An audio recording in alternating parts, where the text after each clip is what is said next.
Hi boys and girls, this is Mrs. Cervantes. We have another book for our March Madness bracket. This one is The Bug Girl, a true story, written by the Bug Girl herself, Sophia Spencer, with Margaret McNamara.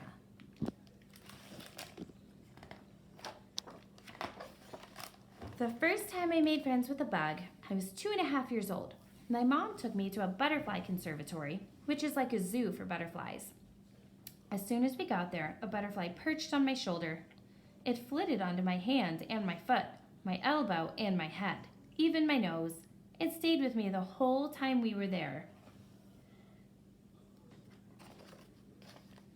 When it was time to go home, a guard stopped us at the door. "I'm sorry, miss, the butterfly has to stay here," he told me.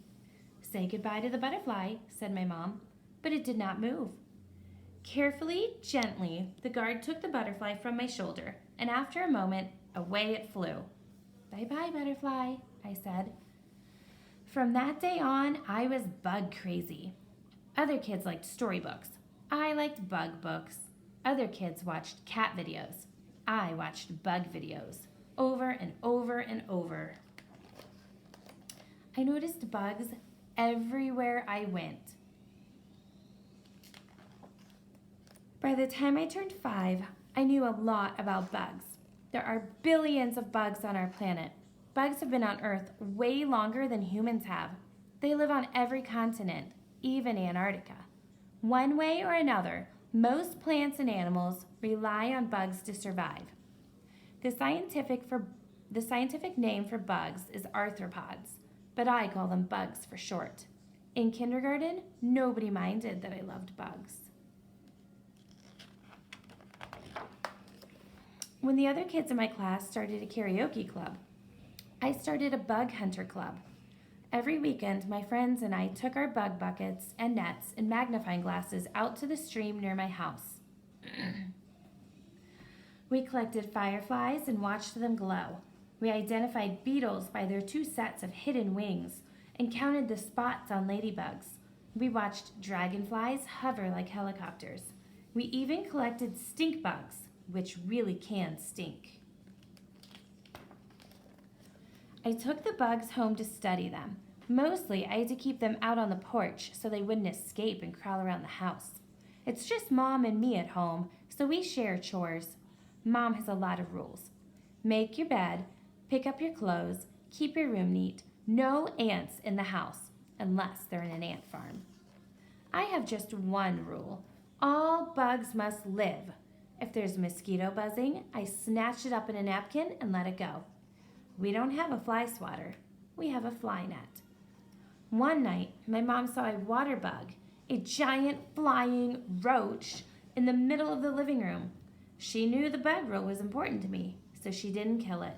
She put a net over it and waited for me to find it in the morning. But when I lifted up the net, it was gone.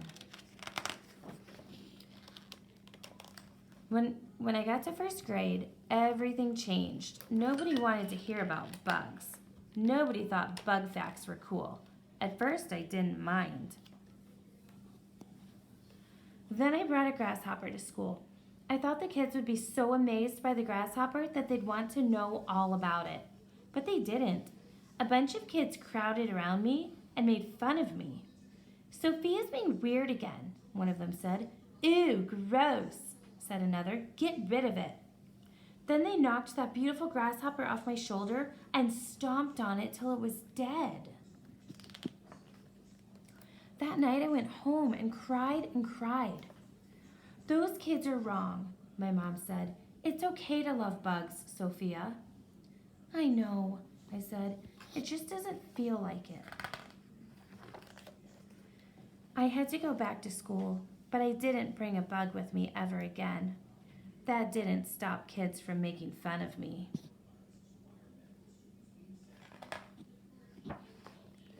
About halfway through 1st grade, I took a break from bugs. My mom did not like seeing me so unhappy. Not one bit. She knew I needed to find other people who loved bugs as much as I did. She wrote an email to a group of entomologists asking for one of them to be my bug pal. She wanted me to hear from an expert that it was not weird or strange to love bugs and insects. Maybe somebody will write back, said my mom. Maybe, I said, or at least call. We thought those scientists would be too busy to respond. But 3 days later, my mom got an email. She opened it. It's from a bug scientist named Morgan Jackson, she said. He wants to put my letter online so that other entomologists can read about you. Okay? Okay, I said. Morgan Jackson posted my mom's letter, and he asked other bug scientists all around the world to let me know if they had any advice for a girl who loves bugs. 2 days after that, messages and posts and videos poured in. I couldn't believe how many people around the world loved bugs as much as I did, and how many of them were grown-up women. Some were scientists who wrote about the work they do in their labs. Others shared videos of themselves with bugs on their arms and sent pictures of themselves hunting bugs in the wild. I looked at those messages day after day. All these people love bugs, I said to my mom. They do, she said. And they're not weird. Nope, said my mom. They're curious, just like you. Newspaper reporters read my story online, and they started calling my mom to find out more. The reporters asked to interview me, and I talked to them on the phone. My mom and I even appeared on television, which was a bit scary. It's hard to be on television when you're just an ordinary person, but I did it. I wanted to get the word out that it's okay to love bugs. Then Morgan Jackson decided to do a scientific article about how entomologists can get young people excited about science. Morgan asked if I would like to help write the article. I said yes. School got a lot easier after that because I didn't feel so alone. And nowadays, I like even more things.